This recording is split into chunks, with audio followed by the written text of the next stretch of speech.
be reading, and this is My Departed Dear by me, Keaton Pirro. A ghost works at my local Starbucks. He floats behind the counter, making chai teas, vanilla lattes, and caramel macchiatos. He's tall with cafe hair and doesn't scare any customers, yet summons butterflies in my stomach. On my morning coffee run, I pray he isn't working to avoid his intangible form. Perhaps I should try caribou instead, trade phantasmal encounters for mediocre espresso, and banish the specter of my thoughts.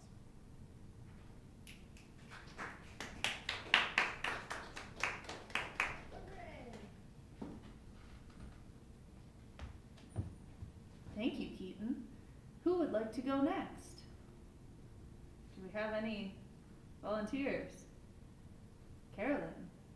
Nothing? Oh, you have such good stuff. Beckham, do you want to read one? No? I don't have any. Okay. Well, I still don't have one pulled up, so we might have to give it a minute break. Did you hear back anything from your mom? No, but I can read the text from my mom. That's okay. As a poem. Yeah. Okay.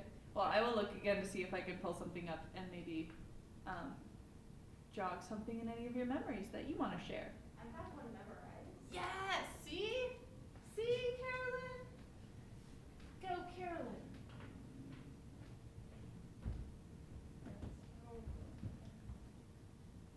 I don't know how to do this.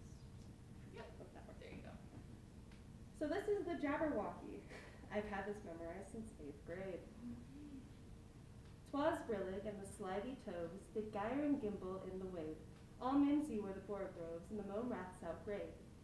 Beware the Jabberwock, my son, the jaws that bite, the claws that catch. Beware the Jubjub bird, and shun the frumious Bandersnatch. He took his vorpal sword in hand. Long time the minxen foe he sought, so rested he by the tum-tum tree, and stood awhile in thought.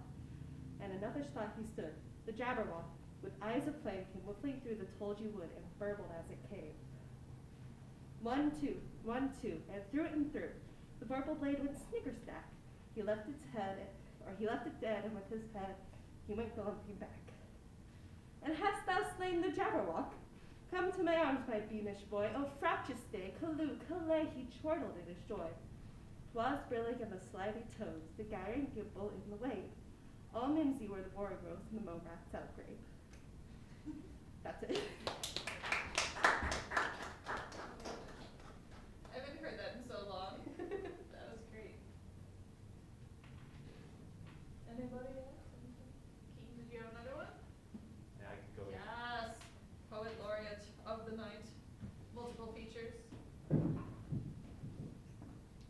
I can do this one that I sent, and it was published in the Cave magazine. Just before I studied poetry a lot recently.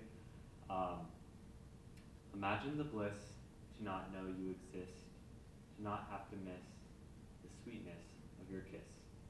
But imagine the woe if you I did not know, my world would not glow with the light you bestow.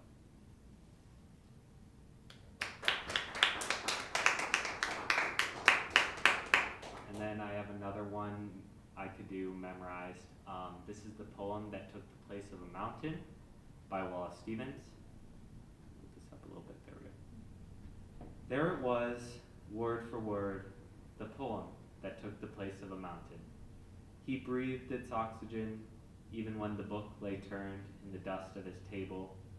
It reminded him how he had needed a place to go in his own direction,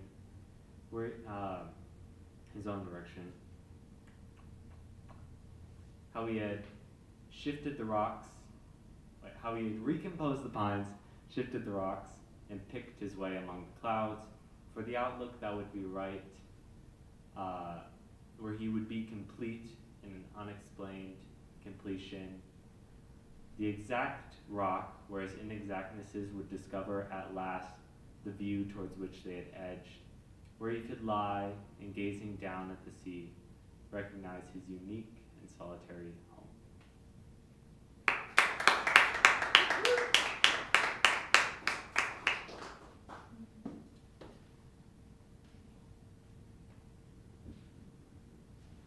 found one, and I've never read this one before, and I haven't read it actually since I wrote it.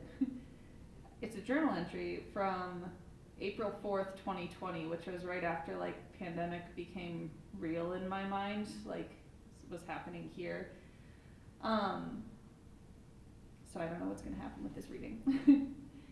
There's nothing quiet about disappearing, almost as if the dispersal of our energy has to find one final last way to shock the universe and allow our efforts to combine forces with whatever other aftershock we can latch onto from those who walked before us. And I'm glad.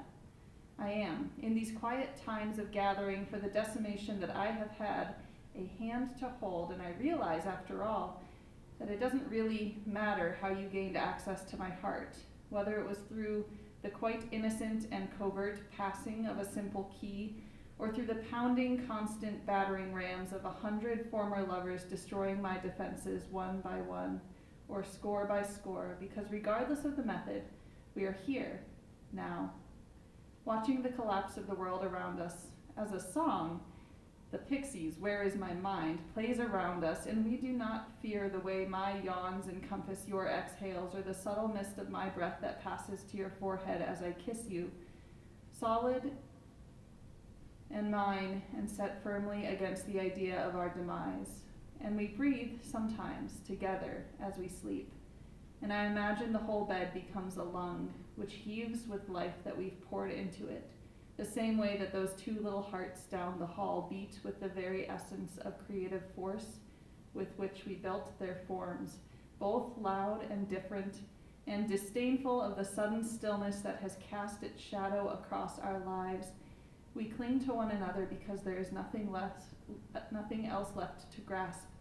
And my disappearance from society is a scream swallowed by your existence and perpetuated into each shriek of joy or fear that projects itself from these tiny mouths of the tiny humans that we've made. And what does it mean when every exhale is a threat to someone else's life, and every inhale is a direct attack on our own?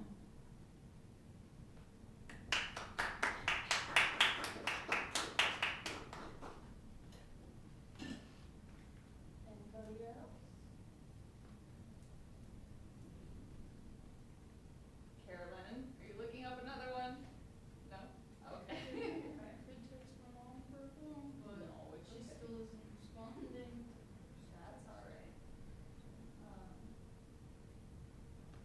Chris, have you been writing lately? No. Okay. Did you have any others you want to share, Keaton? No. Oh. I don't know, my friends.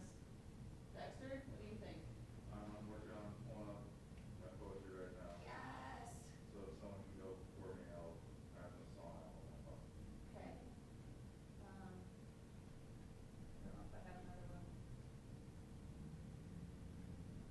These for tomorrow's school. Tomorrow's Friday. Work direct. Do have dinner I have to get to. Okay, So thanks we'll for hang being out. here, friend. Coming. Adios.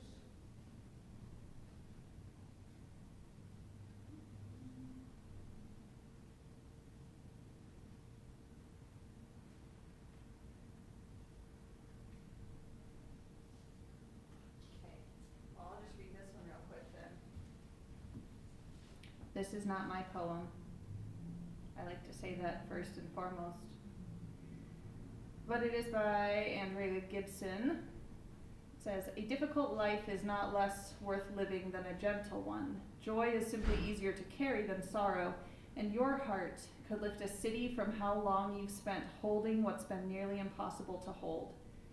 This world needs those who know how to do that, those who could find a tunnel that has no light at the end of it and hold it up like a telescope to know the darkness, and also contain truths that could bring the light to its knees.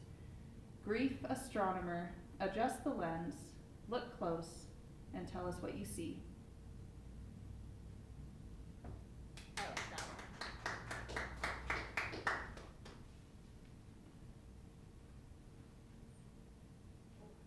Take my babies home. You got one, Dex? Yes. Oh, I lost it.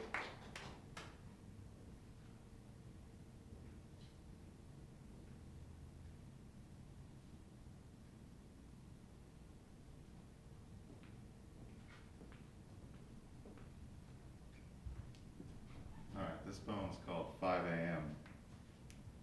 It's 5 a.m. I was sleeping. I woke from a dream. You are awake and angry. I hold you close and warm your body with my arms. Your frame hangs limp in approval. The birds chirp away outside. You blow raspberries to heaven, and I slip back into the dream. It's 5 a.m. I was sleeping.